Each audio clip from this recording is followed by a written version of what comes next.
As a society, it is not our differences that divide us. It is our inability to accept, recognize, and celebrate those differences. Stated by Audre Lorde. Yes, I definitely feel like our appearance has an effect on our society, and we will continue to discriminate against each other because of our appearance. Honestly, we live in a world where appearance matters. There have been so many instances where I've seen people, especially in the black community, discriminate each other because of our skin tone, how we dress, our hair. Nowadays in society, you have to look a certain way, you have to be built a certain way to be considered beautiful, and that isn't fair. And if we were to stick together as a people and allow that platform of change to happen, I feel like if we start as groups first and build on that, then that is when um that type of mindset or thinking will start to change. Um, there's so many different issues in the world. We have the light skin versus dark skin controversy. I feel like, especially going back to the black community, it's so many odds that are already against us. It's sad in a way that we attack our own. You know what I'm saying? So I feel like once that changes, that is when that whole other effect of change will start to happen. Okay, so society says that you have to act a certain way, be a certain way, dress a certain way for somebody, for everyone to accept you. And that is not true, because there's always going to be something that somebody doesn't like about you. And it's up to you to just know yourself and accept yourself and be happy with who you are, and not let what anybody has to say negatively affect you. And once you know that and have that in your heart, and you're able to pass that on to somebody else, then they're able to pass that on to somebody else, and it'll just be a domino effect. And this is just really important, because a lot of people have this domino effect, but it's negative. Like, a lot of our youth are just talking about each other and bringing each other down, and that's just becoming more common and becoming a norm.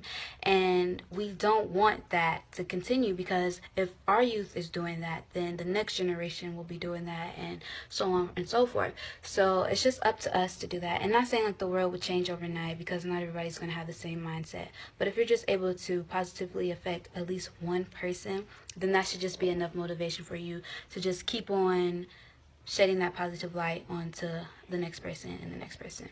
Us, one person, has the power to affect a lot of other people, and we can do it. So stay positive, shed that positive light, and be happy, be you. You have to have enough curves or have the sexy body type, which is slim, fit. And not everybody looks like the people on the internet or the TV screens. But yes, we know over the years it's always been like that. It's been, if you don't look like the models on TV, then you aren't living right, which is extremely not the case. We should be able to be ourselves. We shouldn't put people down because they don't look appealing to us. I use the cliche quote of beauty is in the eyes of the beholder. So if you don't find somebody attractive, that's on you. You shouldn't go hurting somebody else's um, esteem because you don't find them appealing, which is really frustrating, trying to help my younger youth to understand that not everybody is perfect. I think that stereotypes based on appearance need to end. Because just because my hair is natural doesn't mean that I can't work in an office environment. And just because I'm wearing it in these two buns doesn't mean that I'm childish or I don't fit in with the culture that I belong to. Just because my hair isn't straight doesn't mean that I don't know how to take care of it. And just because I'm black doesn't mean that I'm ratchet or ghetto or not as smart. Just because I'm a woman doesn't mean that, I can't have opinions or I'm not as smart and I don't deserve to be treated the same as a man would. So I kind of think it's crazy when people stereotype me based on my appearance, because I I mean, people think that I'm this small, like, little girl, but then I have so much power in me and, like, so many ideas and my worth. Like, I'm worth so much, so it's just crazy when people stereotype you based on your appearance. Like, people will stereotype you based on your piercings and your nails and your tattoos.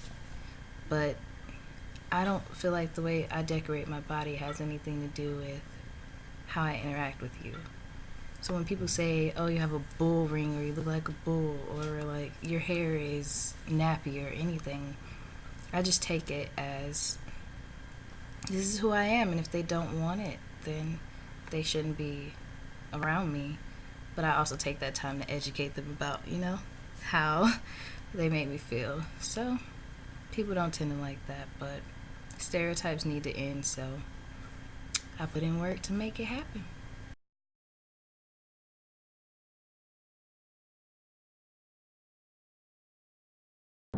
I've experienced a lot being a queer person. I've experienced a lot of discrimination. It's hard to find a group of people who can relate to you, who haven't erased a part of themselves to make other people around them comfortable.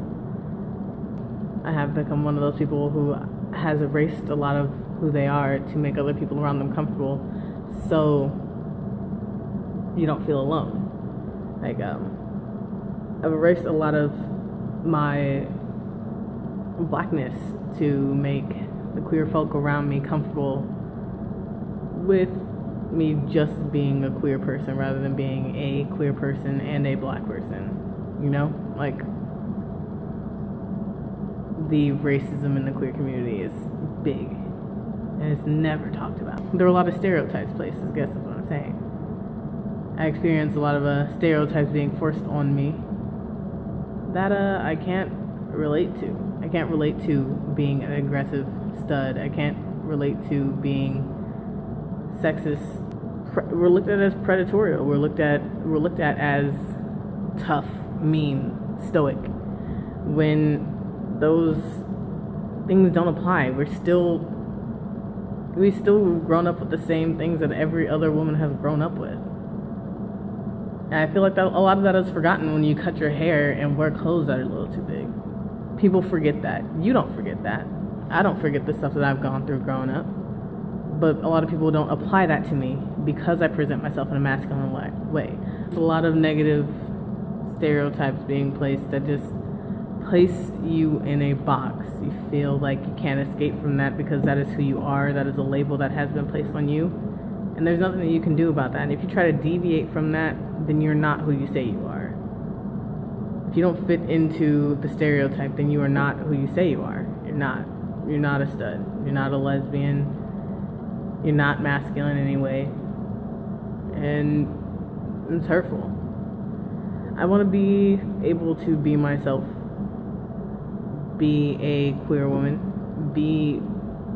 present as masculine without someone thinking that there's something wrong if I'm not aggressive.